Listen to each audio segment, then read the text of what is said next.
A Redditor asks a very interesting question.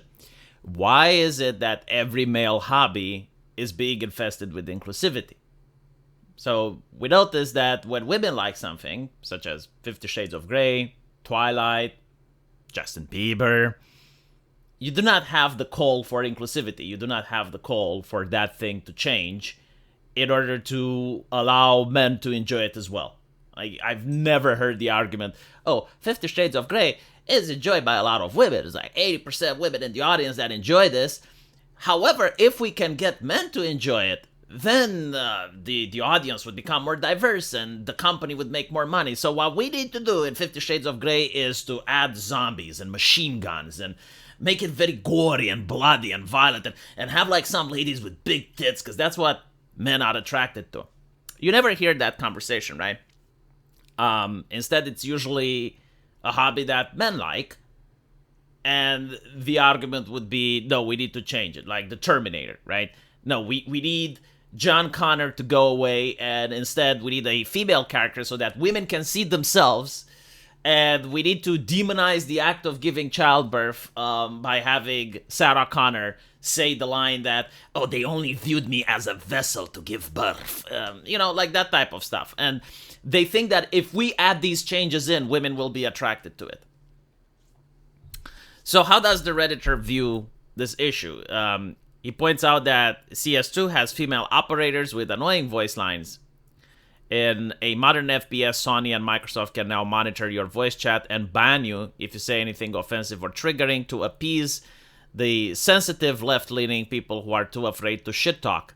Every single piece of media has now been vetted by Western activists and investment managers to make sure that everything is inclusive and DEI complacent, to make sure that 1% of Twitter are always happy, resulting in the most safe and cookie-cutter movies, TV shows, and games being made, which is why the industry is flopping after 2012. The sexualization of women is demonized by sexualizing men is fine. Yeah, this is also something that I've noticed, and I said in a previous video that this year alone I have seen 3 cocks in American television. I was very disturbed by the experience. One of them was in Game of Thrones. The ripped male actor is naked. He gets up and you see his flopping cock between his feet. The Boys has that very disturbing scene that people like to not mention for some reason, but like one of the superheroes turns really small and jumps into the pee hole of another superhero. There's also a superhero that has like a large penis as a superpower, and I understand he's in the comics, but yet again, it's just like another example. Meanwhile, anything that has to do with boobs just doesn't exist. Like, that is just verboten, haram. And this is for inclusivity, right? Like, we have LGBT flags everywhere, we have naked men and penises, but we cannot show any cleavage to be inclusive. It's like the leftists want to infiltrate all men hobbies just to annoy normal guys. The only solution is to boycott. Okay, I will explain to you why it's happening, but unfortunately the explanation is a little bit more detailed than people would like. Obviously, this ideology started in the academia, and the academics themselves realized that their ideology isn't working. Like, they just cannot convince the masses to listen to them. So what they notice is that if they use the entertainment as a Trojan horse, this is what Antonio Gramsci has said, that if you use every single avenue of entertainment to push for the message, then it's more likely to get people to listen to the message than if you were just to have a seminar or something, right? So with that in mind, this is where it all started. And the ideology itself is designed to allow individuals to grab power. Like, if you join in a group of people that, they just want to play board games, and you have the leftist ideology in mind, and you have like 5 other friends, you can immediately demand a seat at the table, and then also demand that you are the one that regulates the table, usually using shaming tactics and various other things that individuals who don't know what's going on will be subjected to. Now, when you look at the gaming community, because the question is like, why is it affecting male hobbies and not female hobbies? Well, it's very simple. When you look at geekdom, in the past, being a geek was something to be bullied. There's even American TV shows discussing this phenomenon, Geeks versus Jocks, very popular.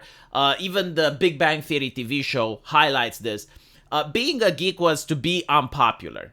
Basically, geeks were the people that were playing Dungeons and Dragons, right? And women would look down at that. Like, most girls would look down at it. It's like, when are you going to grow up? Like, why are you still playing games?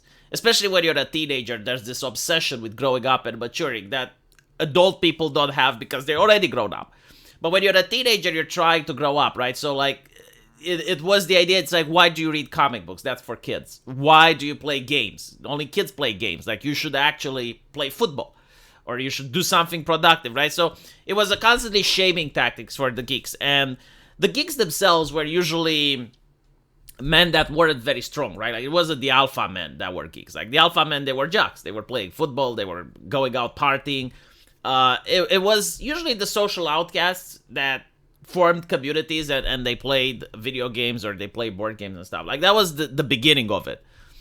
Obviously, things would change later on, but that's like when I grew up. And these individuals, they wanted feminine attraction. Like, they wanted to hang around with women, but like, women weren't interested in their hobbies and they didn't actually go to parties. They didn't do much. Now, when you have an activist that comes up, especially if it's a woman, and she's like, if you make these changes, you'll get more women interested in the hobby, then a lot of those men will be like, yeah, you know what? Whatever. Like, well, what are the changes?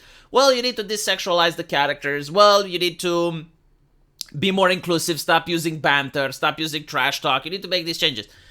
And a lot of people started believing in that, and they were bullying the other people that didn't want it. So, like, all of a sudden, the House United cannot stand. So you have, like, the community, which is now spread into the people that listen to the activist, and the people that are against the activist, but they're being persecuted by the others. So once the activist gains power, then they invite more of their friends. And the activist isn't there to enjoy the hobby. Like, they're not there to enjoy Dungeons and Dragons. They're there to gain control over other people. And gaining control over other people is fun. Like, it's a dopamine rush to be placed in charge, to have other people listen to you.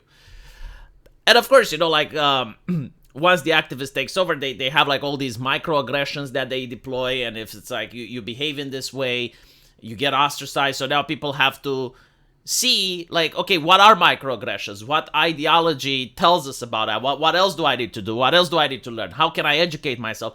And I have people reading the ideology, which is what the academics initially wanted. So once this happens, you have, like, all these communities that are insanely left-leaning, right? Like, imagine a Reddit community, and all of a sudden you have the moderators that are far left, and they ban everyone that disagrees with them, kind of what's happening with Godot. And then when the company looks at their own communities, right, you have, like, a shareholder or someone that makes executive decisions at a company. And it's like, okay, what does my community say? And they're looking at Reddit, and they're seeing that their community is asking for female characters, less sexualization, removal of banter, right? It feels as if it's natural. So they start making the changes. Now, within the companies themselves, you have activists with the same ideology who aren't interested necessarily in making the company do a good product, but they're interested in climbing the ranks and gaining power. And the same things that they did with the communities, now they're doing it in the companies.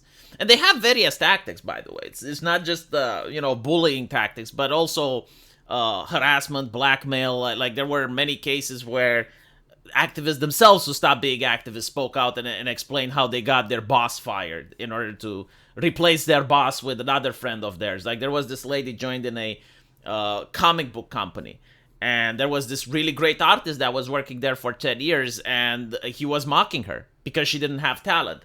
So she went on Tumblr and found out how to fire your boss, and there were, like, many blogs that talked about this. And she was furious that her company doesn't have HR. It's like, how can I fire this guy without HR? So she gets a couple of colleagues to demand that the company has an HR, and once the HR is set in place, she writes some flirty messages to the artist and then says that, oh, look, the artist is flirting back, he's harassing me, blah, blah, blah.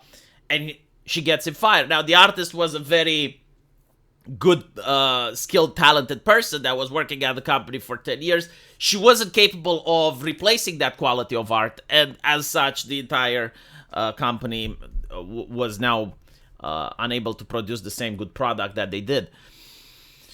And, the investors themselves, they have a different reason for doing this. They look at it through the lens of Occupy Wall Street, where you have the left and the right unionizing and demanding that banks stop foreclosing, or that the government forecloses on banks rather than people. And they notice that this ideology does an amazing job in segregating people and causing confusion and anger and causing hatred within communities. So it's like, well, let's have more of that.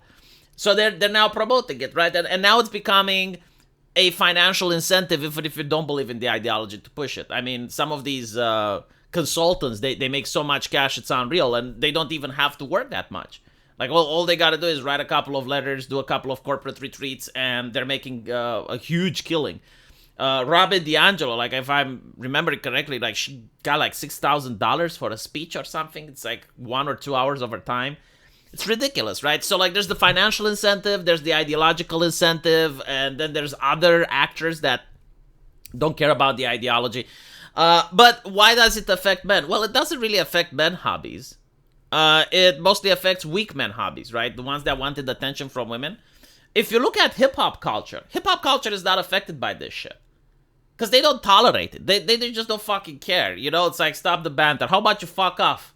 How about you fuck off, homeboy, over to your hood and mind your shit? You know, like, that's how they act. So if you have, like, a strong community with people that are gatekeeping and are very aggressive about their hobbies and they know what they want, yeah, this infiltration shit doesn't work. Now, unfortunately, it can work from the perspective of the investors, right, and the companies. Like, if the investors and the companies would ever decide that it's time for anime to become more diverse and the studios are willing to sell, well, there's nothing that the customer can do except stop watching it. But if you stop watching it, then it will still take like 4 or 5 years until anything may even change. So I hope I managed to answer the question, and let me know what you guys think. I'll see you in the comment section. Take care.